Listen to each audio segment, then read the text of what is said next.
नमस्कार मंडळी.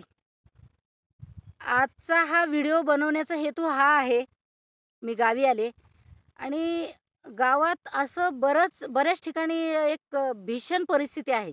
बऱ्याच म्हणजे जवळ-जवळ अनेक गावांमध्ये ती म्हणजे दारू, व्यसन. तर त्याबद्दल मला थोडं ह्या ताईंना बोलायचंय. आता त्यांचंच मनोगत ऐका तुम्ही त्यांच्या तोंडाने.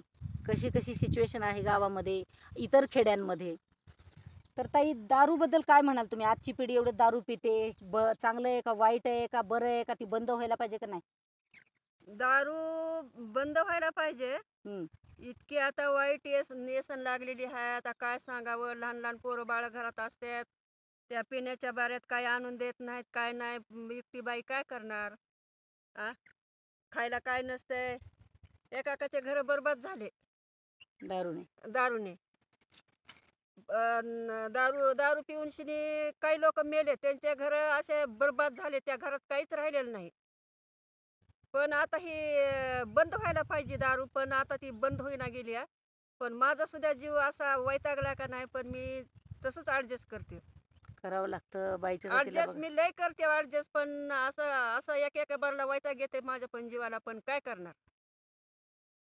जाऊ लहान जाऊ द्या ताई टेन्शन नका घेऊ. खरी गोष्ट आहे तुमची. लेकरं लहान-लहान असते तर मग लहान-लहान मुलं-बाळं असल्यास एकल्या बाईनं काय करायचं? मग असं दारूच्या पायावर की आत्महत्या सुद्धा केलेल्या आहे. लहान-लहान लेकरं असून त्या बाईनं काय करायचं?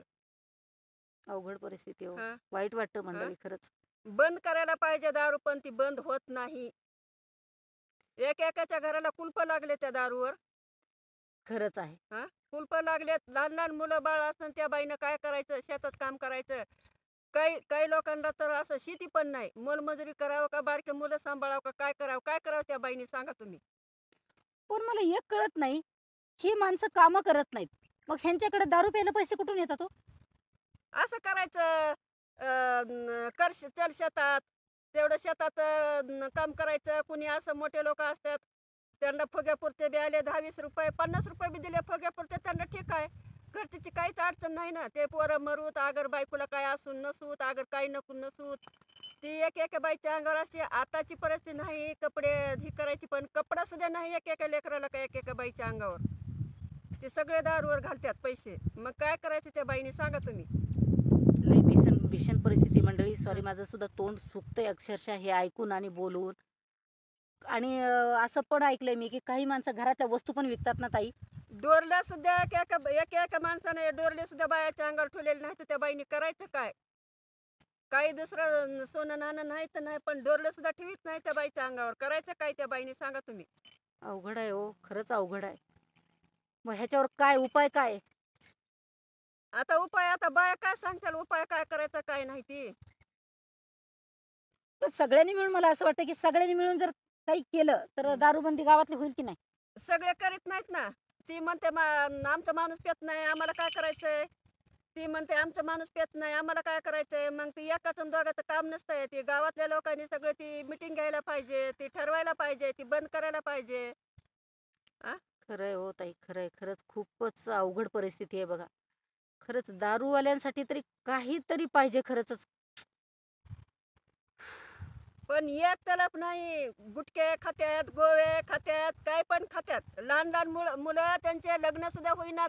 एक 40-40, 50-50 मुलगा आहे लग्नाचा. त्यांना पोरी भेटण्यात असल्या त्या व्यसनीमुळं. तर काय करायचं सांगा तुम्ही? ही गोष्ट खरी आहे मात्र. ठीक आहे ना, मुली मिळत नाहीयेत आजकाल. पण तरीसुद्धा त्यातली त्यात ही लोकं व्यसन करून अजून जास्ती लग्नापासून लांब जातायत. नका करू व्यसन, खरं सांगते तुम्हाला. आणि नाही झाली लग्न, तरी पण किमान आपलं शरीर स्वस्थ ठेवायचं, सुरक्षित ठेवायचं, असं मला वाटतं. आज ह्यांची एवढी शोकांतिका आहे, की ह्यांचे मिस्टर पितात, मुलं पितात, ह्यांच्यासारख्या अजून इतर लोकांचे पण पितात. पण मग एक आई घर बघणार का शेतात बघणार का नवऱ्याला सुधरवणार का मुलांना सुधरवणार कारण करायचं तर काय करायचं त्या बाईने हे ज्याचं त्याला कळलं पाहिजे आणि दारू विकणाऱ्याला पण कळलं पाहिजे की मी गावाचा